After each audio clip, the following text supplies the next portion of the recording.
Hello everyone, কেমন আছো সকলে? আশা করছি ভালো আছো। দেখো, আবারও একটা নতুন ব্লগ নিয়ে তোমাদের কাছে চলে আসলাম।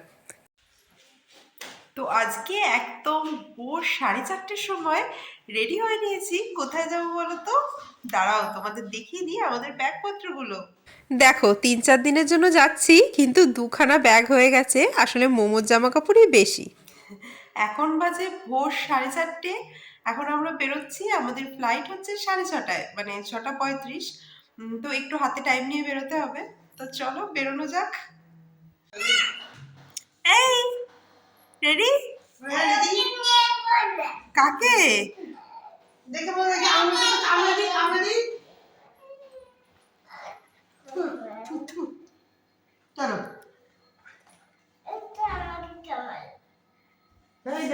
তো সকাল সকাল তো ভীষণ ঠান্ডা, জ্যাকেট ফ্যাকেট সব পরে নিলাম। আর মোমো কিন্তু ঘুম থেকে উঠতে একটু মানে লেট করেনি। ওকে যেই মাত্র ডেকেছি আর আমাদের সাজুগুজু করা দেখেছে, অমনি সাথে সাথে উঠে পড়েছে। উঠেই ড্রেস ট্রেস চেঞ্জ করিয়ে ওকে নিয়ে আমরা বেরিয়ে পড়লাম। আর ওই প্লাস্টিকটা নিলাম, গাড়িতে যদি মোমোর শরীর খারাপ করে, বমি টমি করে, ওই জন্যই। কিন্তু ঠাকুরের কৃপায় এইসব কিছুই হয়নি। আসলে কি বলতো, ডাক্তারের সাথে কনসাল্ট করেছিলাম যে পাহাড়ি এলাকায় যাচ্ছি, তো যদি ভমিটিং টাইপের কিছু হয় তো ডাক্তারবাবু একটা ওষুধ দিয়েছিলেন। আর সেই ওষুধটা খেয়ে বলতে নেই, ও কিন্তু বমি টমি কিছুই করেনি। তো দেখো, আমরা এয়ারপোর্টে চলে এসেছি। আমাদের ফ্লাইট 6:30।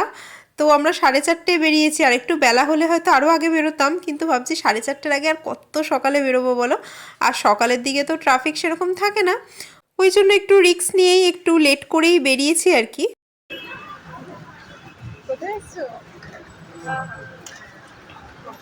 তো মোমো তো গাড়িতে পুরো ঘুমিয়ে ঘুমিয়ে এসছে, আর এয়ারপোর্টে নেমে এত কিছু দেখে পুরো হতভম্ব। আর এদিকে দেখো, ওর বাবা এখানে কিয়ক্সে চেকিং করছে। আসলে আমাদের সিটটা না আলাদা পড়েছে, জানো, দুটো সিট একসাথে আর মোমোর সিট আলাদা। তো ওকে আলাদা বসে যাবে, ও আমাদের কোলে করেই গেল তারপর। কিন্তু এখান থেকে আর সিট পাওয়া গেল না, সব সিট মানে বুকিং, পুরো ফ্লাইট ফুল ছিল। তারপরে দেখো, এখন আমরা তাড়াতাড়ি তাড়াতাড়ি যাচ্ছি। আর কলকাতা এয়ারপোর্টটা কত বড় সেটা তো তোমরা সবাই জানো। মানে এক প্রান্ত থেকে আরেক প্রান্ত যেতে অনেকটাই টাইম লেগে যায়। আর আমাদের ফ্লাইটের টাইম মানে একদম কাটায় কাটায় আমরা টাইম নিয়ে বেরিয়েছি, তো ওই জন্য দাঁড়ানোর একটুও সুযোগ পাইনি। তারপর ভাবলাম এখান থেকে কিছু খাবার দাবার নিয়ে উঠি। তো আমি একটা চিকেন স্যান্ডউইচ নিলাম, মোমো তো একটু ক্যাডবেরি চকলেট এইসব বায়না করছিল, কিন্তু এইসব কিছুই নিইনি, জাস্ট একটা স্যান্ডউইচ নিলাম। আর ওদিকে বোর্ডিং অলরেডি স্টার্ট হয়ে গেছে। আমরা তো মনে হয় সবার লাস্টে উঠেছি ফ্লাইটে। দেখো, এই যে এখান থেকে তারপরে এই যে বাসে করে নিয়ে যাচ্ছে আমাদের ফ্লাইটে, অনেকটা দূর ছিল না। তো তারপর দেখো, এই যে ফার্স্ট দরজাটা দিয়েই উঠছি, কারণ আমাদের সিটটা ফার্স্ট হবেই পড়েছিল। আর মোমোকে নিয়ে ফার্স্ট টাইম যাচ্ছি ফ্লাইটে, তো একটু টেনশন ছিল। যে শুনেছি যে ফ্লাইট যখন তোমার টেক অফ করে, তোমার বাচ্চাদের কান টান বন্ধ হয়ে যায়, তারা খুব চেঁচামেচি করে, এই নিয়ে খুব টেনশন ছিল। আমি ওকে বললাম, দাঁড়া তোর কানটা একটু ধরে রাখি। সাইকেলে উঠবে, আর ওদের বলবো একটা সাইকেল এনে দিতে। সাইকেল আছে জিজ্ঞেস করবো। আর এখানে কেন কাঁদছে বলো তো, ওই এয়ারপোর্টে না কিছু তোমার ট্রলি যে গাড়িগুলো যে থাকে না লাগেজ ক্যারি করার জন্য, সেগুলো দেখেছে। আর সেই দেখে ওর বক্তব্য হচ্ছে ও সাইকেল চড়বে, ওটার নাম দিয়েছে সাইকেল। তো ওকে সাইকেল চড়াইনি কেন, আমি ওকে ভুলিয়ে ভালিয়ে বলছি দাঁড়া বাবাকে বলবো, বাবা চড়াবে। তো সেটা এখন দেখছে যে এখন ফ্লাইটে উঠে গেছে, সাইকেল চড়া হয়নি, তো সেটাই ও বলছে। তারপরে খাও, হ্যাঁ, এটা এখন থাক, হাতে নিয়ে বসে থাকো বাবা, হাতে নিয়ে বসে থাকো। আর এদিকে দেখো, তারপরে কান্নাকাটি, সাইকেল তো চড়াইনি, তারপরে জুস খাবে কান্নাকাটি করে। তো তখনও দেখো খাবার দাবার দেওয়া শুরুও করেনি, ফ্লাইটটা জাস্ট তোমার টেক অফ করছে, তখন ওরা তাড়াতাড়ি করে একটা জুস দিয়ে গেল। মানে মোমোর বাবা বললো যে একটা জুসের জন্য। আর মোমো কিন্তু এটা নিয়েই যে মানে খেতে শুরু করে দিয়েছে তা না, ওটা হাতে নিয়েই ওর শান্তি, ওটাকে হাতে নিয়ে আদর করছে। আর দেখো আস্তে আস্তে একটু পর ঘুমিয়ে যাবে। ওই জুসটা নিয়ে দেখো কেমন হাত বোলাচ্ছে, মানে এটাতেই ওর শান্তি। আর আমি তো উঠেই স্যান্ডউইচটা খেয়ে নিলাম, জানি না আমার খুব খিদে পাচ্ছিল, ওর বাবা তো খেলো না, ওর বাবা বললো পরে কফি খাবে। তো দেখো, এখান থেকে না কাঞ্চনজঙ্ঘা খুব সুন্দর দেখা যাচ্ছিল, যদিও ভিডিওতে হয়তো তোমরা অতটা পরিষ্কার দেখতে পারবে না, তো আমরা তো দেখেছিলাম। উইন্ডো দিয়ে। আর আমরা উইন্ডো সিট পাইনি, ওই জন্যই আর কি মানে এক্সচেঞ্জও করতে পারিনি। মানে অন্য সিট হলে হয়তো এক্সচেঞ্জ করার কথা বলতাম, কিন্তু উইন্ডো সিট তো কেউ ছাড়তে চায় না। আর এখন এয়ারলাইন্সগুলো নিজেদের প্রফিটের জন্য এমন করে নিয়েছে, মানে বেশিরভাগ উইন্ডো সিটই তোমার টাকা দিয়ে বুক করতে হয়। মানে টিকিট তো তুমি কাটছোই টাকা দিয়ে, আবার উইন্ডো সিটের জন্য এক্সট্রা টাকা পে করতে হয়। তাই জন্য মানে সচরাচর এমনি নর্মালে উইন্ডো সিট অতটা দেয় না সবাইকে। তো দেখো কি আমরা নেমেও পড়লাম বাগডোগরা এয়ারপোর্টে। আর এটা তো খুব একটা বড় এয়ারপোর্ট ছিল না, তো আমরা ফ্লাইট থেকে নেমে হেঁটে হেঁটেই যাচ্ছি। আর তারপরে যে লাগেজ নিয়ে দাঁড়িয়ে পড়েছি। আর যেই হোটেলটায় আমরা উঠেছি না, ওদেরই বলেছিলাম পিক আপের জন্য, তো ওরা গাড়ি পাঠিয়েছিল। আর এখানে মোমোকে ওর বাবার কোলে দিয়ে দিয়েছি। ওকে সামলানো বেশি মুশকিল জানো, ব্যাগের মানে ব্যাগ টানার থেকেও বেশি মুশকিল মোমোকে সামলানো। ওই জন্য ওর বাবাকে বললাম তুমি ওকে কোলে নিয়ে যাও, আমি ব্যাগ দুটো নিয়ে যাচ্ছি। তো এই যে আমাদের গাড়িও চলে এসছে। তো এখান থেকে 2 ঘন্টা মতো লেগেছিল। আর আমাদের জার্নি শুরু। তো পাহাড়ি রাস্তা দিয়ে গাড়ি করে সাইডের দৃশ্য দেখতে তো বেশ ভালোই লাগে, কিন্তু ওর বাবার মুডটা তো অফ কেন, দেখো মুখটা কেমন করে রেখেছে। তাই জন্য আমি ওদিকে হাসছি আর বলছি তোমার মুখটা এরকম কেন। তো দেখো এবার এখান থেকে আমাদের আসল জার্নি স্টার্ট হলো। তো আমরা এখান থেকে সকাল 8টার দিকে রওনা দিয়েছিলাম বাগডোগরা এয়ারপোর্ট থেকে।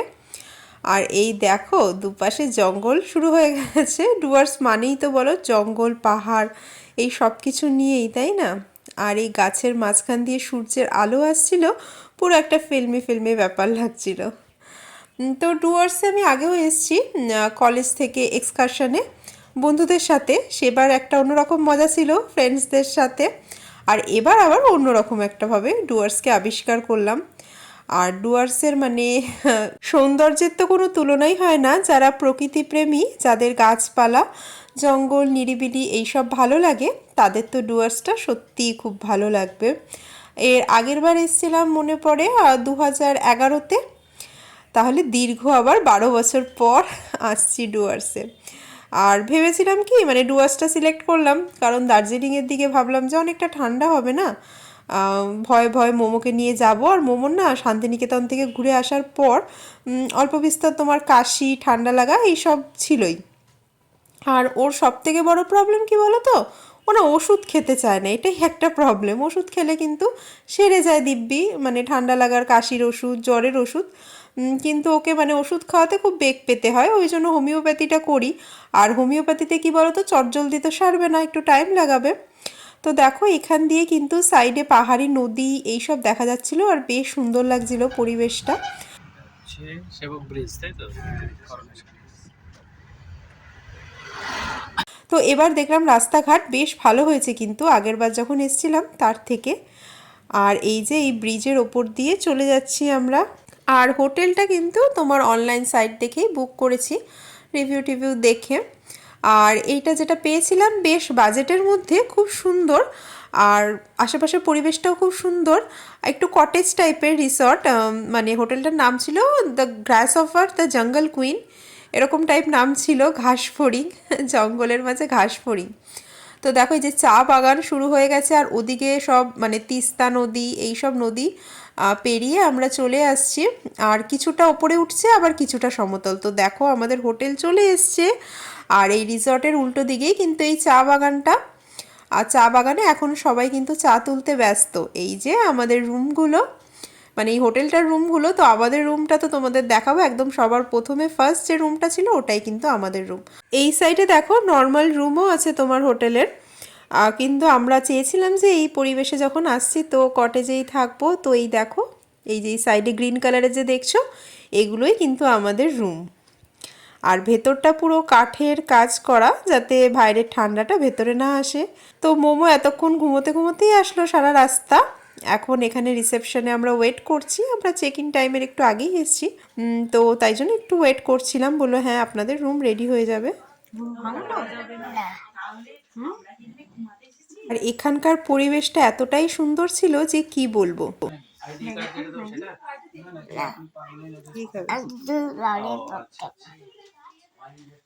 তাই রুম না পেলেও আমাদের কিন্তু কোনো ক্ষোভ ছিল না, বাইরে বসে থাকতেই কিন্তু বেশি ভালো লাগছিল।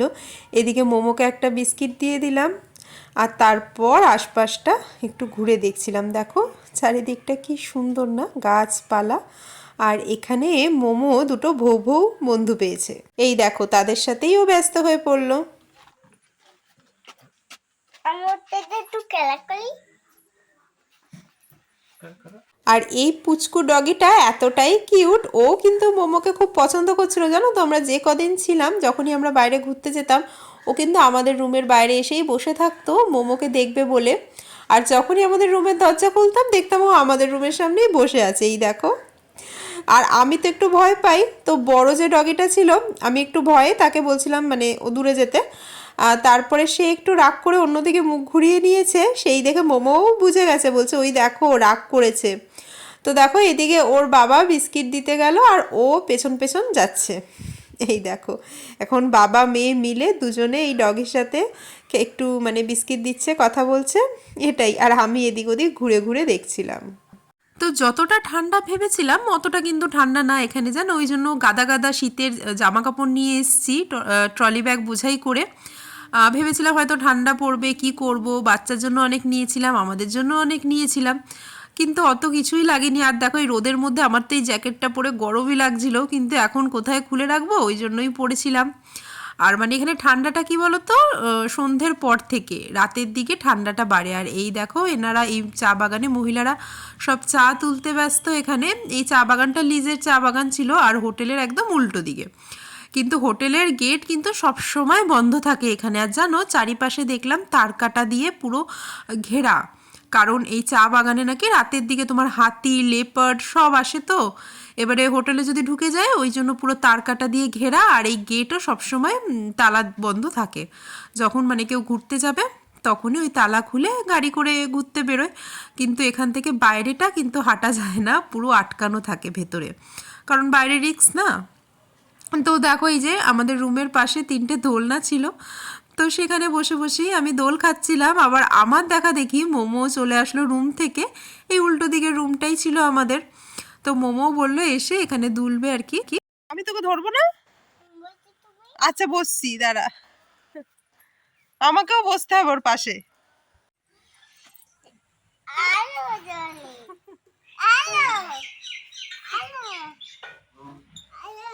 তো দেখো আমরা একটু ফ্রেশ ট্রেশ হয়ে নিলাম, তারপরে ব্রেকফাস্টের জন্য ওর বাবা একটা তোমার ব্রেড অমলেট নিল, আর মোমোর জন্য ম্যাগির প্যাকেট নিয়ে এসেছিলাম, সেটাই বললাম ওদের একটু বয়েল করে দিতে মশলা ছাড়া, সেটাই ওকে এখন একটু খাওয়াবো। আর আমার জন্য আর কিছু মানে তোমার স্যান্ডউইচ বা অমলেট, ব্রেড অমলেট কিছু নিলাম না, কারণ আমি তো ফ্লাইটে খেলাম না চিকেন স্যান্ডউইচ, ওর বাবা তো খায়নি, শুধু কফি খেয়েছে।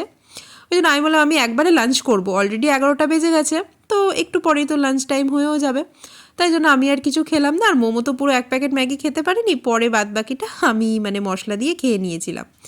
তো এই দেখো তিস্তা, আমাদের রুমটার নাম তিস্তা। আর এখানে প্রত্যেকটা রুমেরই কিন্তু এরকম এক একটা করে নাম আছে। কোন দিকে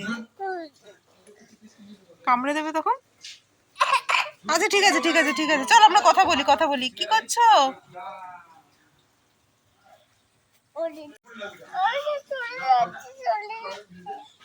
ওর মনে খিদে পেয়েছে, ও মার কাছে যাচ্ছে খেতে, বুঝলে?